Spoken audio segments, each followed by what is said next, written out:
then let me begin with talking about this particular piano. This one is made by John Geib Son, approximately 1810, and it's a really interesting instrument. There's a number of design things that are going on that I think are important with this one. So, brief background on the Geibs. John Geib had made his fortune building pianos for Longman and Brodrick in London. In 1797, in September, he came to America with the idea of returning to his roots and building large church organs. He built the large organs in America from 1798 until 1802, but they began to recognize that they were going to need to add something that would add a little bread and butter to the table. And square pianos were in high demand, and so he and his son, John Jr., began making square pianos and turned it into something of a factory. So the Geibs were really the first craftsmen in America to take it from a single man with a few assistants to actually a factory with people doing various parts and then bringing them all together. This piano, one of the design features that I think is really interesting is this wide radius front corner.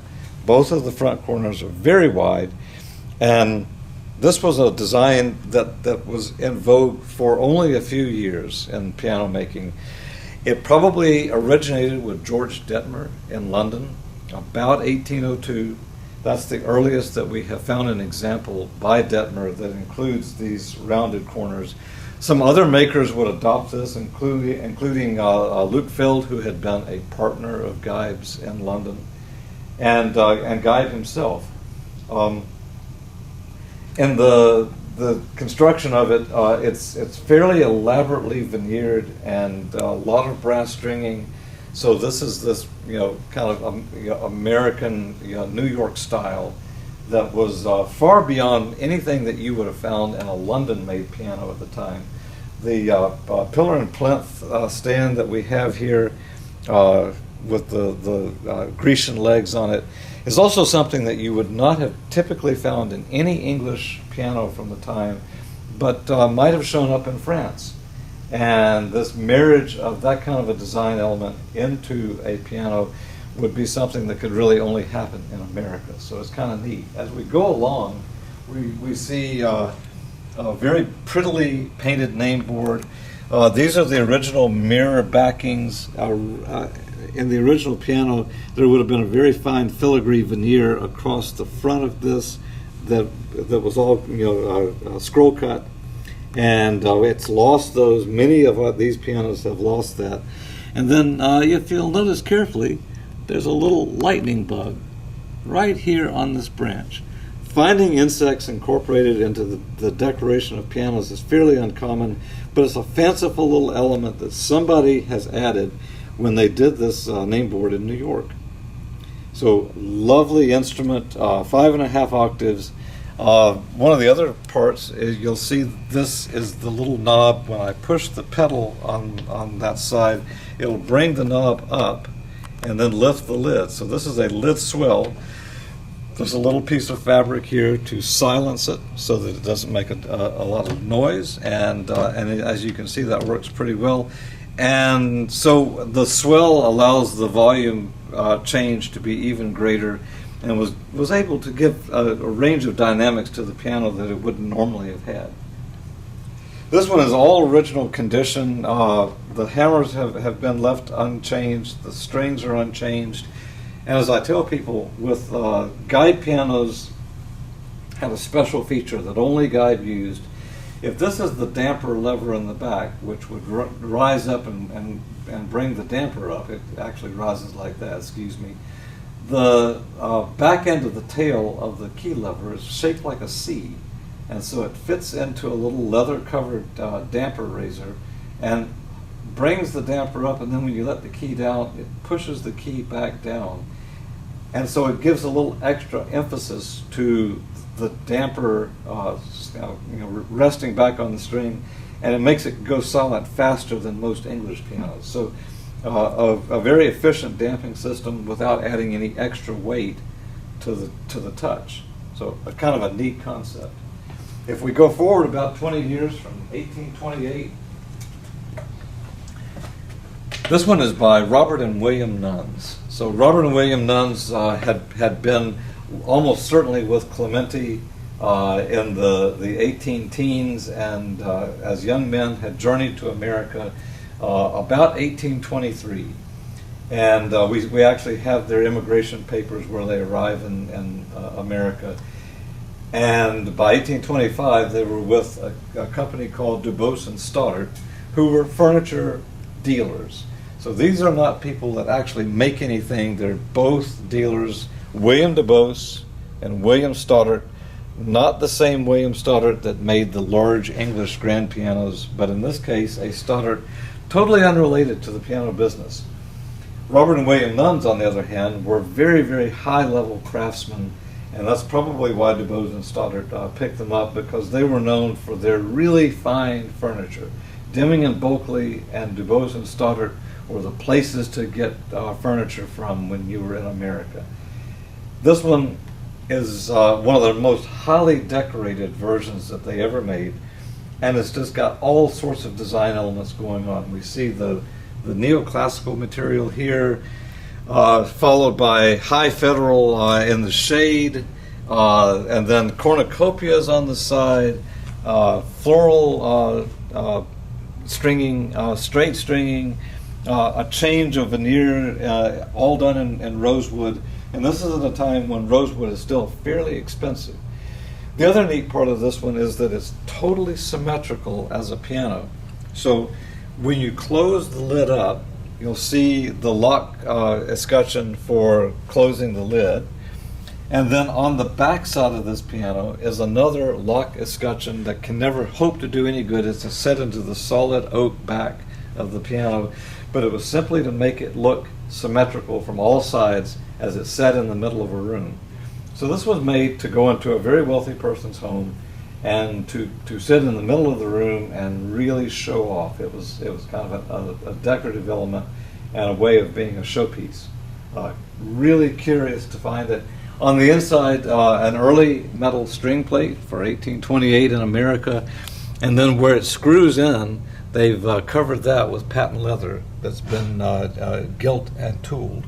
So a way of prettifying it a little bit.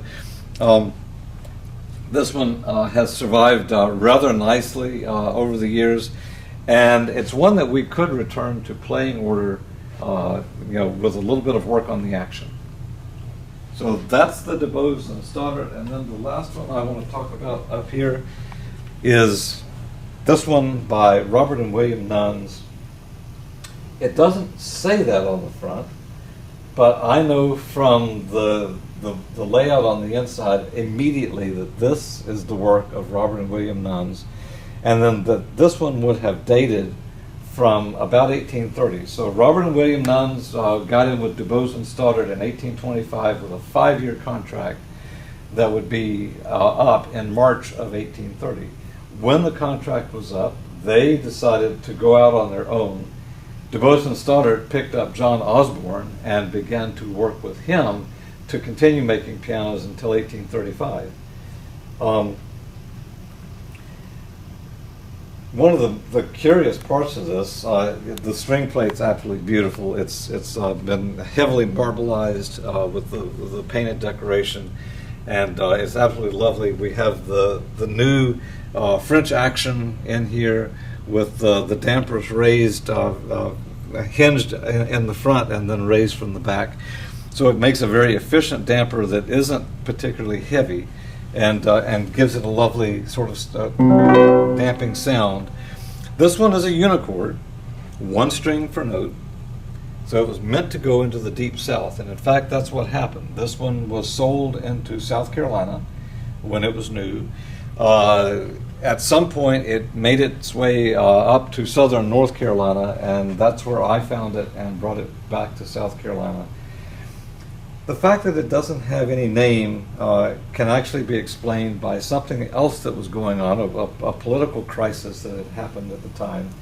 So when this one was made, we were going through what we call the nullification crisis. And what that meant was we passed a series of tariffs in 1828, and the tariffs made it very, very expensive to buy any manufactured goods from Europe or London. And in the South, we were agricultural based, and so we would sell our agricultural products, particularly cotton, into England and into Europe. They would send us money, and then we would buy their stuff, and that economic cycle was between us and them, not so much an economic commerce with the North. Once the tariffs were passed, then the family that bought this almost had to buy it from New York because they couldn't have afforded a European piano. It originally said Robert and William Nunns, New York, in big gold letters.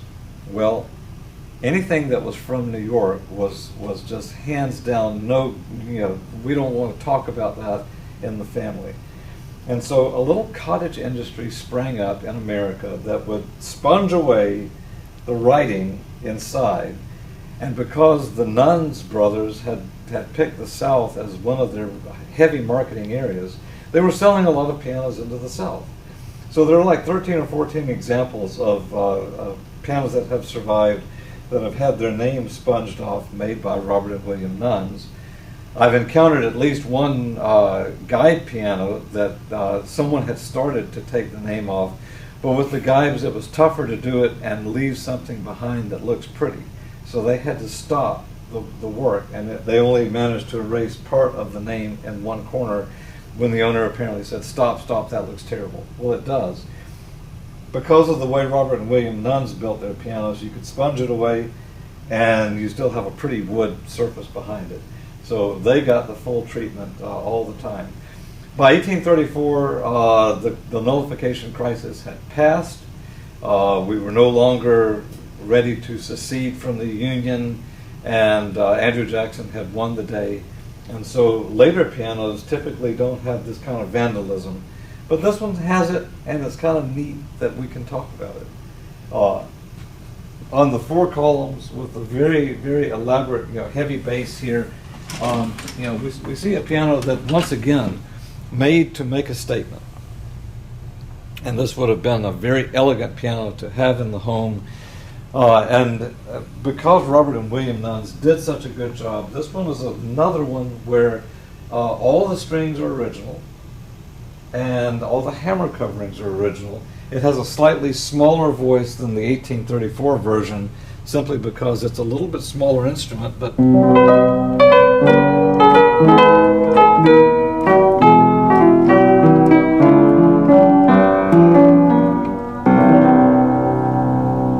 and I haven't tuned it in about 2 years, and it's still not terrible. And that was one of the selling points for these pianos, was that, first of all, there's no unison. So if you hit a note, it almost always sounds good to itself. And then if you hit the octaves, it lasts a long time because the bass of the piano, the bass boards are massive on these things.